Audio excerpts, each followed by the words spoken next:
And today we're especially excited because we have this fantastic guest with us. Some of you met him on the way in. Charlie Clements, who's the president of the Unitarian Universalist Service Committee. And he describes 3 decisions that have shaped the moral arc of his life. The first was as a young, distinguished graduate of the Air Force Academy when he refused to fly further missions in the Vietnam War to support the invasion of Cambodia.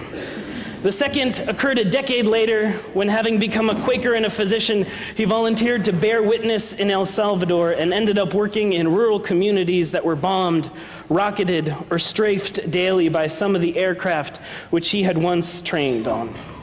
Finally, while on an emergency human rights mission to Iraq only 3 weeks before the current war started in 2003, he was so outraged by the deception of his own government and by the suffering he encountered from a decade of sanctions that he decided to return full-time to human rights work. And it was that decision that would ultimately lead him back to the Unitarian Universalist Service Committee.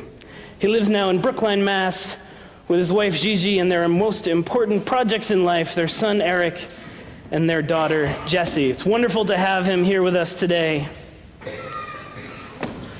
And it quite puts me in mind of a squirrel named Esquovel. Now, many of us think of squirrels as the rats of the forest, as dirty animals that live up in trees, but one day the squirrels rose up and became more than any of us ever could have imagined. You see, it happened this one day. It was very dry. And Esquovel was looking around for food as he hadn't eaten in a long time, hadn't drank in even longer. So he was parched. And he stumbled upon this Coke bottle with just a little bit left on the bottom, and it had been out in the sun for quite a while. So it was down to its rawest ingredients, just the sugar, just the caffeine, but he was so thirsty that he took a couple drinks from the straw. And it tasted so good that he kept drinking from the straw, and he drank it all. And no sooner had it started to get incorporated into his body as he started to twitch a little bit, and he was overcome by a fantastic vision. You see, in a split second, he could see and feel all of the rodents everywhere, in miles and miles around him. In his eyes, in his mind's eye, in his heart, he could see and feel what it felt like to be a guinea pig trapped in a glass cage. A gerbil, miles and miles away, trapped on the spinning wheel.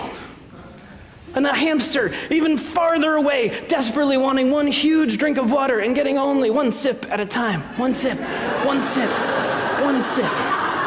And in that moment, he was transported out of his own self-centered squirrel existence. And he could see that his health and well-being, that the health and well-being and thriving of all of rodent kind was wrapped up in the liberation of each and every one of these rodents, trapped and kept by humans. And so he went back to his squirrel friends and he started telling them the story of his vision. And he started mobilizing just a few, a dedicated few, and that's all it took in the beginning.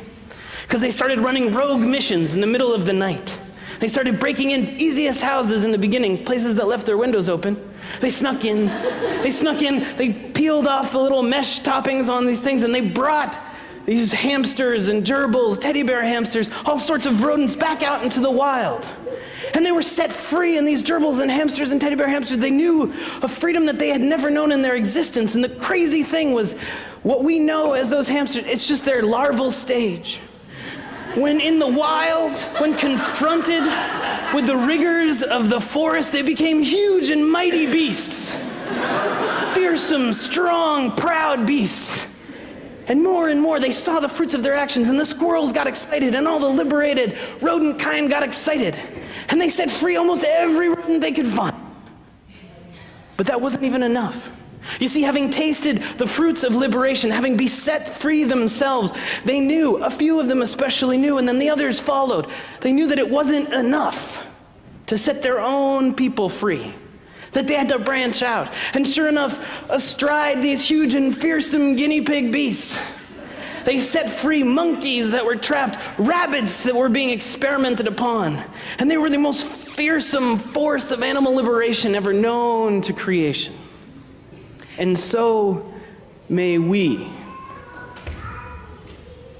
Amen. We'll invite you to rise. So we invite you to join hands with those around you. If you're on the end, just stretch a hand on up into the air, reminding us that we're connected. The benediction today is from the Talmud. Do not be daunted by the enormity of the world's grief. Walk humbly now.